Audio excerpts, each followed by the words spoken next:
everyone, welcome to a special edition of Dayspring Discussions. I'm your friendly neighborhood fanboy, Sean McGee, coming at you late and live tonight. That's right, I know it's not the regular show, but something happened last night that I just had to talk about. And that thing, believe it or not, is Batman v Superman: Dawn of Justice. That's right, I'm sure you're sick and tired of me talking about this film, but yesterday, the ultimate cut of the film was released on DVD and Blu-ray. Now, I know the digital version has been available for several weeks. They even had a special screening in theaters where you could screen the film as well. Almost gave in to buying the digital copy after people said how good it was or how better it was compared to the theatrical cut. I myself bought the movie yesterday, and just on blind faith that people had told me that it was better, because when this movie first came out, everything about it I was very discouraged with, as far as casting of Gal Gadot, Zack Snyder directing, the way it felt. I wanted it to be good. I never wanted this movie to be bad, but I sat down in that theater back in March, and by the Batman v Superman fight, I was done with the film. I thought it was nothing. It was like a bunch of clips put together that really didn't make sense to me. The characters, I had no idea why Batman and Superman were fighting. It just seemed a little ridiculous, and I just did not like it. But before the film even came out, they already said that they were releasing a Blu-ray of a director's cut, or an ultimate cut, so to speak, of an extra 30 minutes of the film. Now, originally what they said is that this is what Zack Snyder wanted the film to be, but the studio wanted him to cut it down to 2.5 hours just so they could show more screens and sell more tickets and make more money, essentially. Which, I don't understand that, because if you're making a good movie, who cares how long it is, okay? The top 2 movies in the world ever are Titanic and Avatar, and those are both over 3 hours long. So making a movie shorter so you can have more screenings does not equal more money, let me tell you. So anyway, so I sat down last night. It was late last night, actually. It was about almost 11 when I sat down to watch this movie, and I said to myself, okay, I'll watch, an hour, 2, maybe an hour and a half of it, whatever, and, I'll turn it off, come back to it later, because, I'm old. I go to bed early.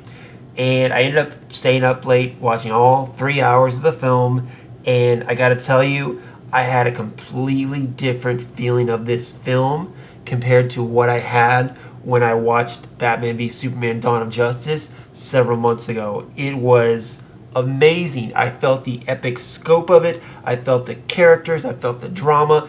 It all made sense. It all was put together. It wasn't just a bunch of random scenes that I couldn't understand character motivation. It all worked, and that's because they added those 30 minutes.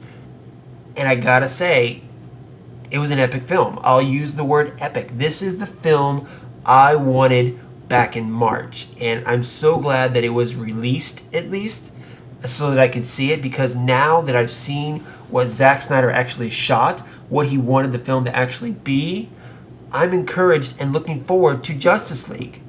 I'm encouraged and looking forward to Wonder Woman, to Flash, to all the feature films, whereas before, because I didn't like Man of Steel and because I didn't like the Justice League, I was not looking forward to what Warner Brothers had in store for the rest of the DC Universe. But this restores my faith in Warner Brothers, or maybe even just Zack Snyder. Because Warner Brothers, like I said, they were the ones that wanted to cut the film down. I'm not sure who had a say as far as what was cut, but this film, great. It has its flaws. Don't get me wrong, it still has its flaws, but it's like when you see the theatrical cut, I could see so many holes in that movie that were just there, and so many bridges that didn't connect. It just didn't make sense to me. In this cut, in this extra 30 minutes, they connect the dots. They fill the bridges, they fill the holes, and yeah, there are still a few holes in the film, but because the fact that they've connected so many other ones, you've got so little holes, you're willing to forgive it. I mean, let's not forget, Captain America Civil War, I still think is a great movie as well. It still had a few things, wrong with it, but for the most part, it was an entertaining and terrific film, so you forgave those very little things. that's how I feel this cut is. There's still has some issues with it, but you can, I want to say, rationally figure out or learn to cope with those things, but you can make sense of it. At least to me, any hole that they had, I can usually think my way through to be like, yeah, convince myself that it's okay. But anyway, I was just floored about this film, and it was 2 a.m. and I needed to talk about it, but of course it was 2 a.m. so I couldn't. So I just wanted to sit down and talk about the difference in this film compared to the theatrical cut, and why I think whoever made the decision to cut the film down to take 30 minutes to take 1/6 of the film. That's right, 1/6 of this film was missing. You take 1/6 of my body parts off, I'm not going to function like I'm supposed to either. So taking 1/6 out of this movie that was supposed to be, obviously it was a mess. Putting that 1/6 back, it worked. It totally worked. So now I just want to talk about what worked and try to understand, not really understand, more or less bitch about the changes they made, and I don't get why they did it, but I'm going to tell you some of the changes. So if you haven't seen this cut and you want to be totally surprised, pause it, come back to it later. But I'm just going to go through a few things that was added to this cut and what I liked about it compared to the theatrical cut. Well, first I'm going to start off with the obvious. A lot of the scenes that were cut from this film were Superman / Clark Kent / Henry Cavill scenes. And that's why in the theatrical cut, I didn't really like Superman. He was just a big brooding guy who just flew around and punched people, and I didn't get his character at all. They added so much to his character in this. They have a scene where he's calling his mom because he's kind of feeling down or whatever, and he's calling his mom to kind of talk to her and get him to pep back up again. And that's something we all do. If we're all out in the world and we're having a bit rough day, we'll call most of the time our dad or our mom to pep us up. It has him Clark going out on the streets and actually interviewing people about Batman. Now originally, let me back up a little. The first scene in the desert with Lois and where Superman has to save her, that's, I wouldn't say completely different, but it's pretty different. So different that I can't believe they took it out of the movie. So in the original theatrical cut, Lois's photographer, who we now learn in this version is Jimmy Olsen, which the fact that they totally raped the character of Jimmy Olsen, I still don't understand that, but whatever. Let's move on from that, because I can go on for a while about how that is just stupid and disrespectful to this terrific DC character. Anyway, her photographer turns out to be a spy while she's interviewing this warlord, and so they take her hostage. Superman shows up and he takes out the warlord, but in the meantime, this private security that this warlord has hired is taking out his own men as well. And then they ride off, and we come to find out later on that these guys are actually working for Lex Luthor to try to set up Superman. But what I don't get is in the theatrical cut, you see that these guys are killed by bullets, right? And everyone's blaming Superman for this throughout the film. And I'm like, why would they blame Superman for this? He doesn't kill people with bullets. Again, a disconnect for me in that film, which I don't understand. But in this ultimate cut, they shoot him and then they take a flamethrower to the bodies, making it look like Superman came in, took out the warlord, and then used his heat vision to, fry him. And then in the rest of the film, people are blaming Superman, because then it makes sense as to why they don't like that Superman did this, okay? They don't like that because he was framed.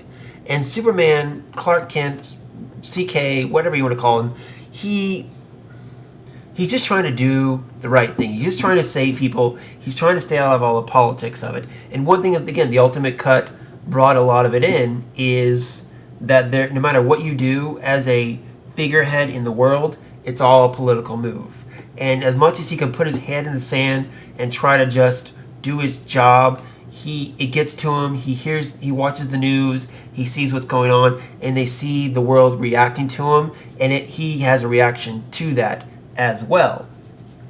So people are blaming him for this incident, and then Lois, at the same time, is trying to clear his name. She was there in the desert. She knows what happens. Nobody obviously is asking her side for some reason, even though she was there. They're just seeing what happened, and she's trying to clear Clark's name throughout the film. And she finds out, of course, it's Lex Luthor. She finds out Lex is also responsible for the Capitol being blown up, and by the end of the film, it all comes to a culmination with Lex Luthor that makes so much more of an impact for both the characters when you add all those extra scenes of Lois investigating Lex Luthor and trying to get to the bottom of it. It was way better for the characters, both of them, and I did not even like Lex Luthor in this film.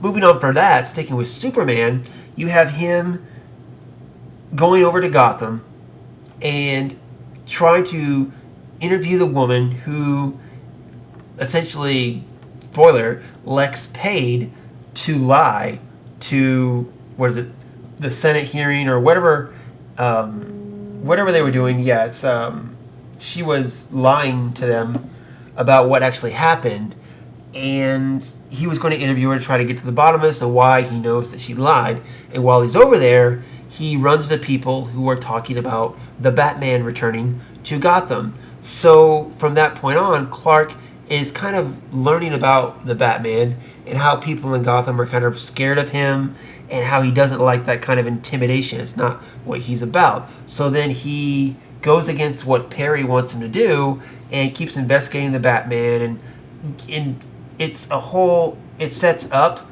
his part as to why he would want to fight Batman, his disagreement with them. By the time they first meet, where Batman hits him with his car and wrecks the Batmobile, you see that Batman is just like, look, or Superman's just like, look, dude, I know you're trying to help, but you're just causing a mess, so the Bat is dead. It's done. And of course that Batman, who has a giant ego, is like, son, we ain't done. In fact, you on my list now.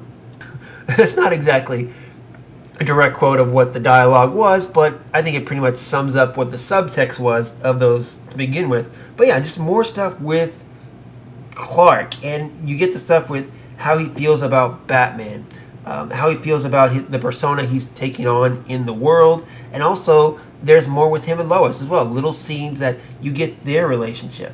Now, I'm going to go ahead and say it's been a while since I've seen the movie. Obviously, I saw it twice within opening weekend, and that was the only time I saw the theatrical cut. So there's stuff that maybe I just don't remember as far as bits of dialogue, but there's one scene where Clark goes up to the snow and he talks to his dead father, and I felt so much more of an impact in that scene because of, again, we got more backstory in those extra scenes about what Clark is going through. This clearly, to me, was a Man of Steel sequel. And what Warner Brothers tried to make it was a Batman film with Man of Steel. And this was my fear from the moment I heard that it was going to be Batman versus Superman, is that they couldn't even have enough confidence in Superman to give him another solo film.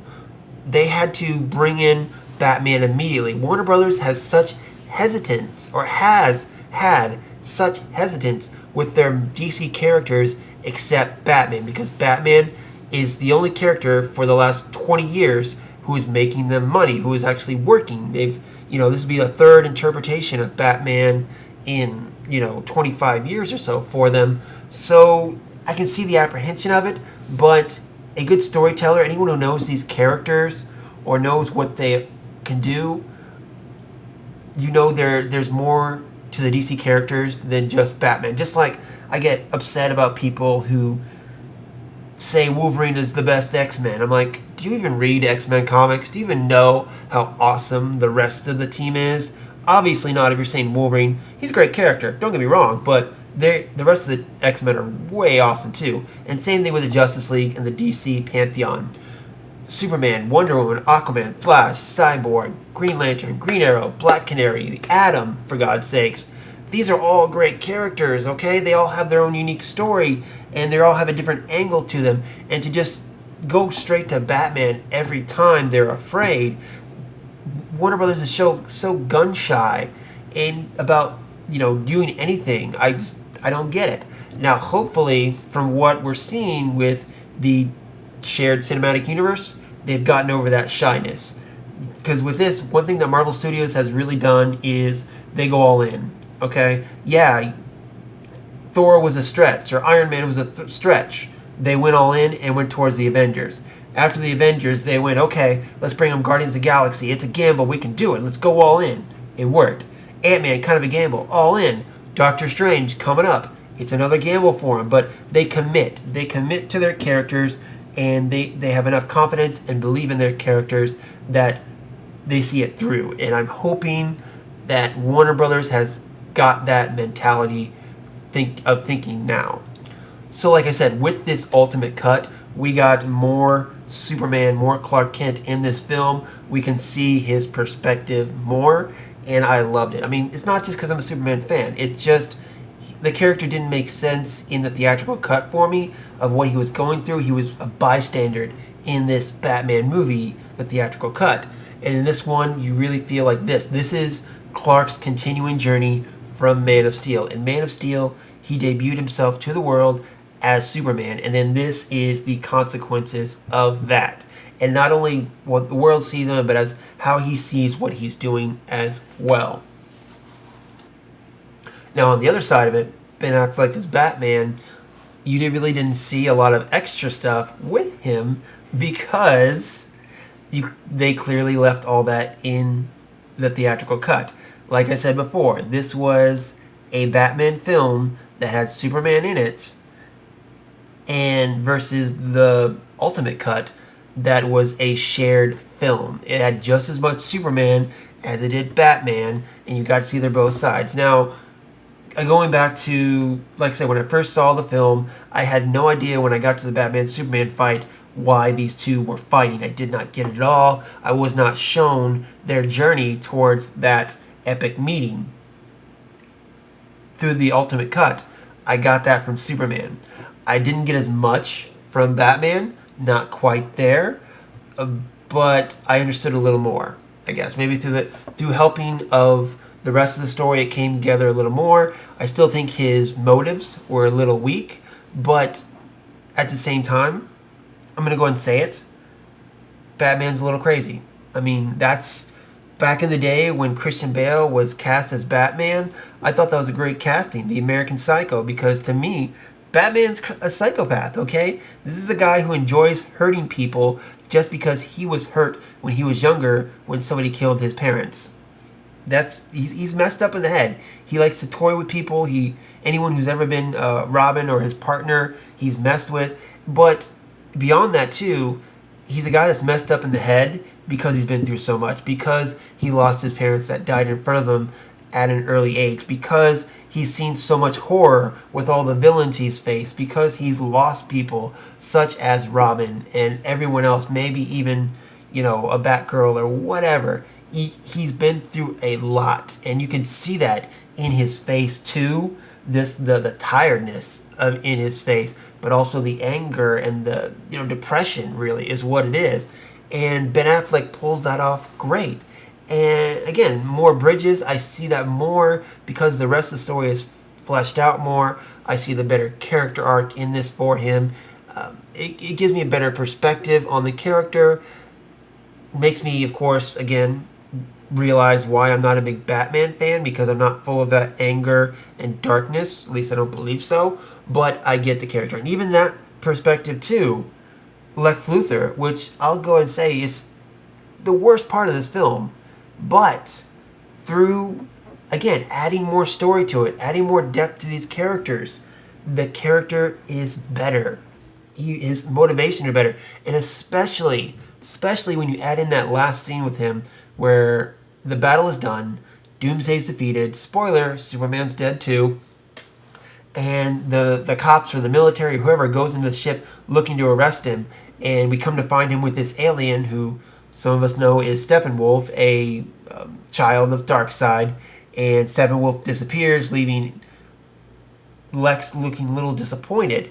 And what I feel in that scene was that Lex made contact with the aliens. His job, as I thought so in the theatrical cut, was to take out Superman, because Superman is a viable threat to Darkseid. And in that next scene, when we see him in prison, Batman comes and visits him, there's more dialogue than there was in the theatrical cut about basically revealing that Lex is working for a higher power, a intergalactic dictator who is coming. And we got that. I got that scene, and then the scene in the spaceship where Steppenwolf disappears, and he's kind of, Lex is looking disappointed, okay? He made contact with this alien race, and this was his opportunity to become a god. I guess you could say you compare it to him trying to tear one god down, Superman, to make himself a god. He's a very smart guy. He's one of those guys that is so smart, he's a little nutty, or a lot nutty, I guess. But he wants that next step. He's on that quest for power, and he's accumulated all the power he can on Earth by being so rich. So the next step is to go out to the stars to conquer the universe, and by him working for Darkseid or Steppenwolf or whoever, that was going to be his next step into becoming a god. And Superman, Batman, Wonder Woman, they ruined that for him. You know, he's disappointed now that he's not going to be able to be by Darkseid's side as he comes to Earth and, raises hell and conquers the world.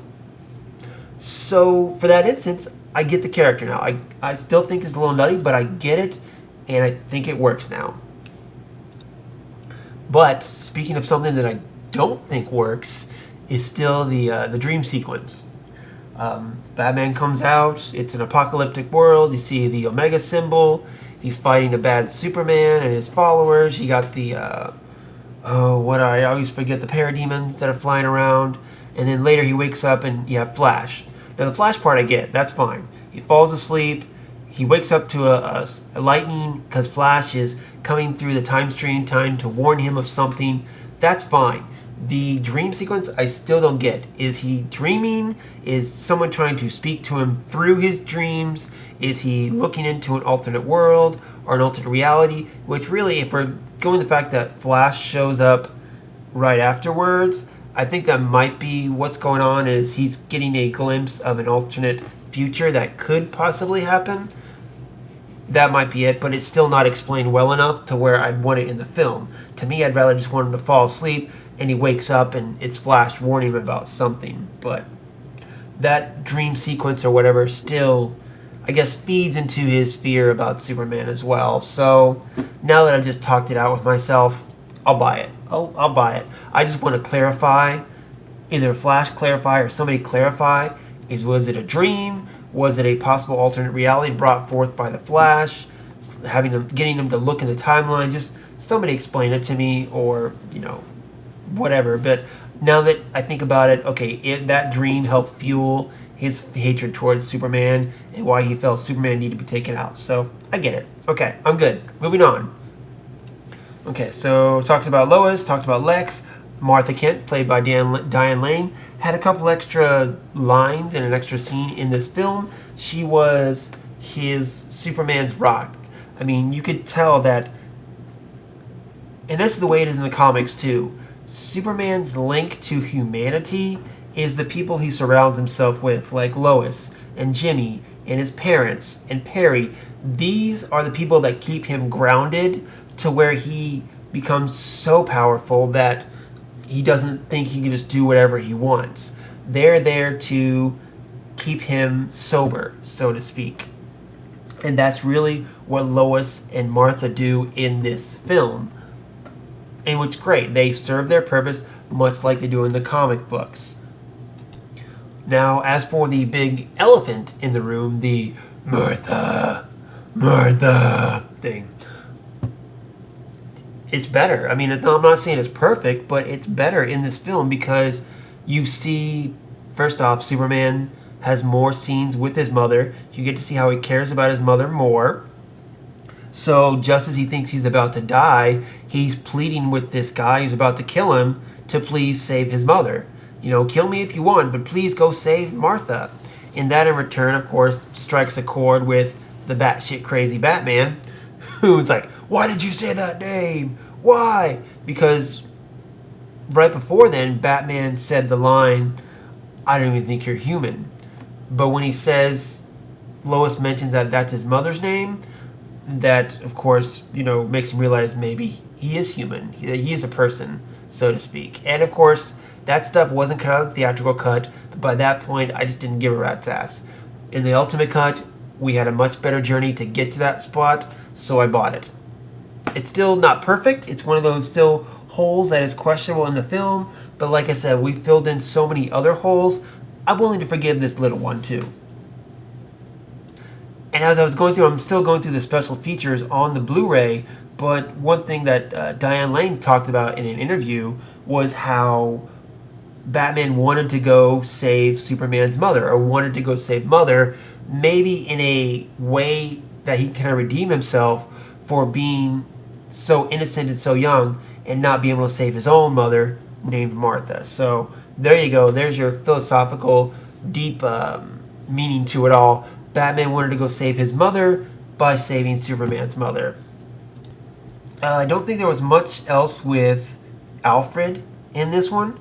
I think most of what Alfred had was still in the theatrical cut, which I thought, you know, you go to that little bit of comic relief and kind of, what I want to say, Jiminy Cricket for Batman. He was there trying to keep him on the righteous path, which I don't think he did a very good job of, but he did his best. Perry White is played by Lawrence Fishburne. Had a couple more scenes with him. He showed up at the end at Clark Kent's funeral with Jimmy. It was good. I liked, you know, the way they use it. It's all about, you know, where the scenes are, how they edit, what they took out. Because it's not like they took huge, big scenes and put them in. They sprinkled a bunch of little things that was taken out of the theatrical cut. And those little things they sprinkled back in there, again, filled in the holes, bridged the gaps. It made all the difference in the world, just sprinkling those little things they took out for the theatrical cut, I swear. Holly Hunter as the senator, again, there wasn't much more with her, but there was a scene where by the time she gets to the Senate hearings with Superman and Lex, she had turned against Lex because in a scene before that, the woman who lied to her earlier about what Superman did in the desert, she comes to confess to her that, hey, I lied. Superman didn't do this. I was paid by someone, and I'm not sure if she said Lex Luthor, but obviously she knows it's Lex Luthor. So, again, that makes that character, before in the theatrical cut, I thought she was just there. I didn't think she really served too much of a purpose. Now I see that character, and again, she's fleshed out a little better. Okay, going down the list again, Gal Gadot as Wonder Woman. Well, this little thing here, she, again, didn't have much more added from what was in the theatrical cut, but there was a couple more scenes, a couple more pieces of dialogue she had. I'm going to be honest, her accent makes it really hard for me to understand what the hell she's saying, but I'm not going to be, you know, griping on about it because I know America and English isn't, you know, number one, and it's got to be, you know, American or nothing at all. No, she can have an accent. I mean, she's an ancient warrior from a different time, from a different land, and it's fine. Accent, that's fine. I just wish I understood what she was saying a little bit more, I guess. That's just what I have. But, again, that little bit they added was good. In the context of the film, it made her stuff come out a little better. And now I'm excited for the Wonder Woman film. I mean, that's it. The improvement of this film got me excited for what is to come with these DC characters through Warner Brothers.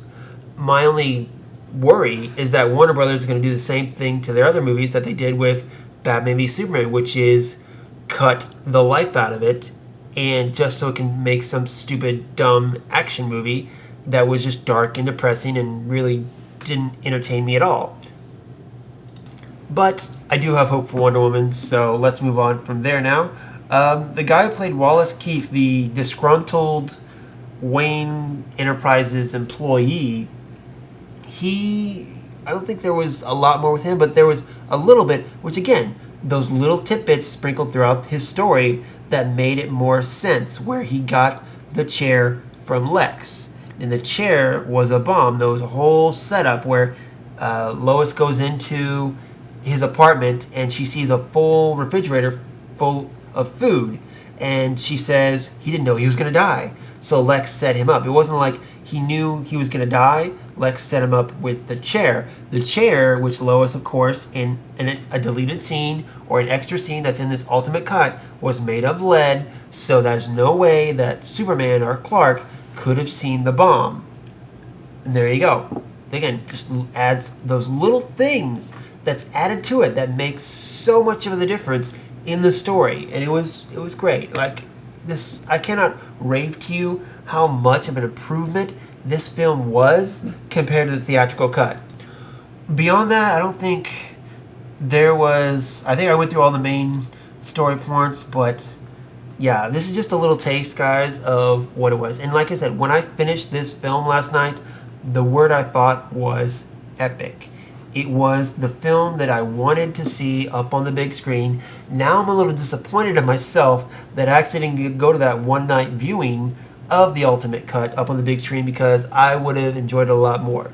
And don't get me wrong, this still is not like a Marvel film. It's still not full of jokes, and it's still not got the quips and all that. But it's a film that I think achieves what people or the filmmakers kept on saying they thought the film were, where they thought it was putting Superman in the real world and how people would react to them, putting Batman in a real world scenario and how they would react with each other. It's just what I thought the film should have been, that we should have seen back in March. And like I said, with this, I'm psyched for Justice League now. As long as they don't do any big cuts, I think the studio has learned their lesson now, especially with the positive word of mouth that the ultimate cut is getting. They know they fucked up. So I think they're going to think twice. Maybe they're going to do a little more hands-off with what Zack Snyder is doing with Justice League.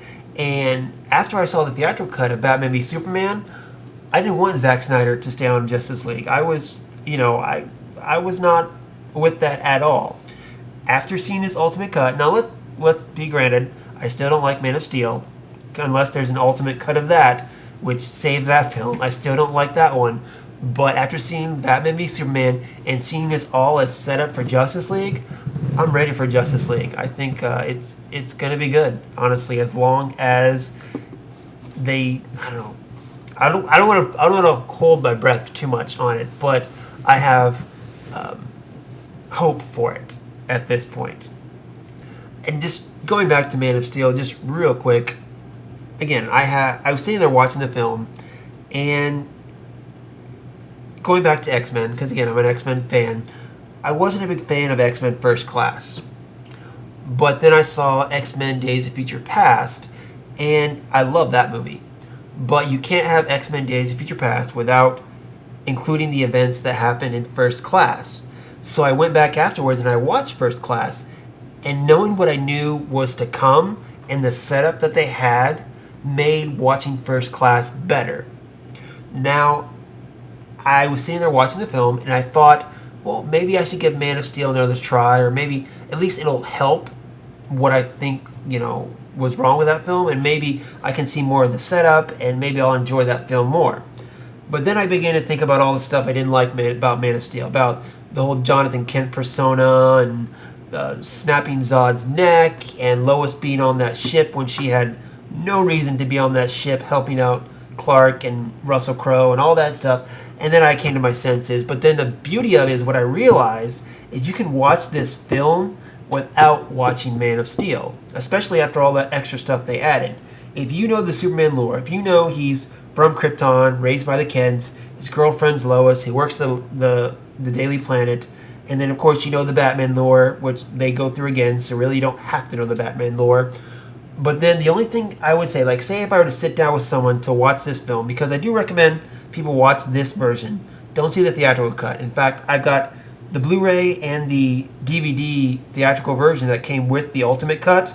I want to throw them out or burn them because I'm never going to watch those goddamn things. But if someone sat down to watch this with me, I'd say, okay, you know Superman, right? You know his basic story, yeah. Okay, so Zod comes to Earth to take over the world. Clark has to become Superman to fight him off and stops him. You got that? Okay, boom. Let's watch the movie. And that's all they need to know. If you know that that he defeated Zod while revealing himself to the world, that's all you need to know. You can immediately jump into this film and be completely fine, and it's great. So yeah, I can still just not worry about having to buy Man of Steel to complete the collection because, like I said, unless there's a different edit of Man of Steel besides the one that I did in my own personal version, still don't see a need to ever buy that movie ever again. Even though it's got some really cool parts, and again, I like Henry Cavill as Superman. This movie does not save that movie for me. Still does not. So, all right, guys. So let's summarize here. Watch the ultimate cut. If you like the theatrical cut of Batman v Superman, good for you. Awesome. I think you're gonna love the ultimate cut. If you like the theatrical cut, you're gonna love the ultimate cut. If you didn't like the theatrical cut like me, I think you're at least gonna like the ultimate cut. You may not love it, but I think you'll at least like it, in my opinion. That was me. I was totally against the theatrical cut. This ultimate cut is exactly what I wanted. The original version is when I saw in March, and it's great. I want to watch it again. I'm going to go through special features, and eventually, hopefully sometime within the next week, maybe I'll watch it again because the word is epic. I know I keep repeating it, but the film felt epic. Okay, and I've so switched my tune now about what Warner Brothers is going to do with their properties, and I just hope that they've learned their lesson now, and they've righted the ship, and they're on their way to giving us good quality DC stories, which I've seen. I've read comics. I know they're out there. I just hope they're going to show that on the big screen, much like Marvel is doing and being successful at that. So guys, if you have seen the ultimate cut and want to give me your thoughts, if you think I'm dead wrong or crazy, or you agree with me, or there's something you want to share that you think I've missed, hit me up on social media, Twitter, the Facebook group, let me know. Also hit me up, dayspringdiscussions@gmail.com. Again, I just wanted to get this out there, guys, because I really wanted to talk about this cut that I really felt like should have been in theaters. Yeah, it was longer, but as we've learned, longer does not mean worse. Yeah, you can cut the film to try to make more money, but as I said earlier, the top movies ever, biggest blockbusters ever were Titanic and Avatar, and those were over 3 hours long. So Warner Brothers cutting this film by a half hour to make more money was just ridiculous, considering they had a much better product in the 3-hour cut. And again, this balanced it up. And instead of it being a Batman film with Man of Steel, this really was what I felt was a continuation of Man of Steel, and it really was a well-balanced Batman-Superman film. So again, can't say enough about it. Let me know what you think, guys. Until then, up, and away.